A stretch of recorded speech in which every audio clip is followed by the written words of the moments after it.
So you're Plat 2, and that beautiful Grand Champ icon is staring at you, mocking you. You can't sleep at night. You hear goal explosions in your head and the what a saves of your teammates echoes through your mind before you wake up covered in sweat. You must become a Grand Champ. It's your life's mission. Nothing is more important. Well, for the low price of $99.99, you can become a Grand Champ today. Throughout my many hours of playing Rocket League, I've noticed the same mistakes over and over and over again. Mistakes that are so easy to avoid, a Silver 3 could do it if they just spent 5 minutes working on it. These aren't mechanical mistakes either. They're decision-making mistakes that everyone makes, even Grand Champs. And I am no exception. I've been known to, make mistakes. Nice, don't touch! Whilst you obviously need a fairly high level of mechanical skill to be a Grand Champ, these steps will take you a long way there. So here's what to do. Step 1, join a 2v2 match. Step 2, score a flip reset. Okay, for real, here are some tips. As second man, only challenge if you know your teammate will be back in time. I see this all the time. You're upfield after recovering from an aerial, you're just gonna land, rotate back, grab some mid boost on the way, and then help defend. But wait, what's this? You haven't even landed yet, and your teammate has challenged the ball at the halfway line. Now he's lost the challenge, and you've conceded. If you're the second man, don't challenge until you know that your teammate is ready to defend. I don't care if you think you're the bee's knees when it comes to 50-50s. The risks far outweigh the positives in this scenario. Unless you know with 100% certainty that you can get to the ball before an opponent and not get dunked, fake a challenge and start shadowing. If you lose that challenge, you will concede most of the time. Now, if you're in a 2v1 dribble and your teammate can't get back in time before you have the challenge, shadow as you would, and then pick the right moment. There's not much more you can do than that. Although, speaking of 2v1s, that reminds me. Stop making wild challenges as first man that send you out of the game for 5 hours, leaving your teammate alone in a 2v1 wondering what he did to deserve this because he's had a really bad day and his wife left him for another man and he just wanted to relax with some rocket. Sure, your teammate keeps challenging when he's second man, but maybe he has no choice. If you're diving off the wall to hit the ball using all your boosts, then taking a leisurely stroll through Beckwith Park to get your opponent's boost before making your way back to defense, then you need to, stop doing that. Nobody likes being in a 2v1 unless you're a sadist, so make sure you don't put your teammate in that position. Think about your challenges as first man. How long will this take me to recover? Is a good scoring opportunity going to come from this backboard pass? A good way to think about 2v2s is a nice mid-ground between 3v3s and 1v1s. It sounds obvious, but a lot of players treat 2v2s like a 3v3 and blast balls for the hell of it and then waste time trying to recover. Your recovery time in 2v2s across the board needs to be a lot quicker than 3v3s.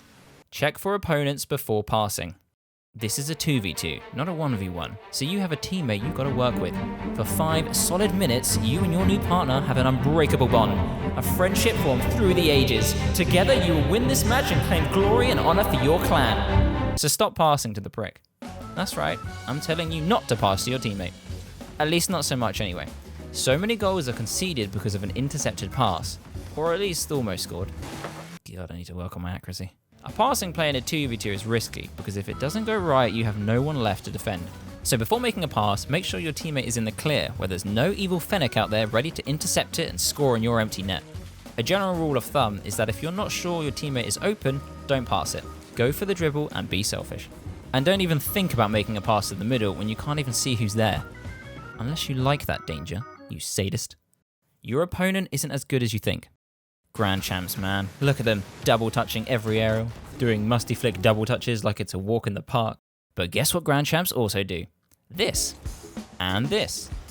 Every single match. Honestly, unless you're a pro player, mistakes are happening all the time from everybody on the pitch. And even then, pros make blunders too. Nobody's perfect. So why not take full advantage of this and sit back, grab a packet of minstrels, watch them whiff the ball, and then tap it into the empty net. More often than not, it's a good idea to just be more patient, watch your opponent's whiff, or just straight up panic hit the ball right to you. There's no need to dive in for the 50-50 when nothing will come of it anyway. You may as well take a very risk-free approach and see what they do, or don't do, with the ball. This only happens more and more as you go down the ranks. If you're a diamond right now, I guarantee you can score at least 3 goals a match by just waiting for your opponent to whiff. Is it pretty? Maybe not. Honourable? Not quite. But you want to be a Grand Champ, right? Of course, don't take this to the extreme and wait so close to the ball that the opponent can hit it over your head and score an easy goal.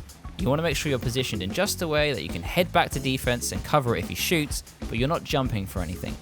You're just waiting with a nice cup of Tetley tea, which is today's sponsor. Go for more demos. Alright, this one's easy. Just demo more. That's it. This is a friendly reminder that demos are extremely useful, especially in a 2v1 situation where it's an absolute pain for the defender. Just make sure you don't overcommit on demos and leave your teammate defending against the opponent. And even if you don't get the demo, sometimes it's enough of a distraction to get your team the goal anyway. If your teammate is going for a 50-50, assume they'll lose it. Maybe I'm just a cautious player, but I feel like assuming the best case scenario for everything isn't worth the sheer amount of goals you're going to concede because of it. If you're hanging in the middle waiting for your teammate to pass to you, but it becomes pretty clear that they're not going to pass or they're going to be challenged, then hang back.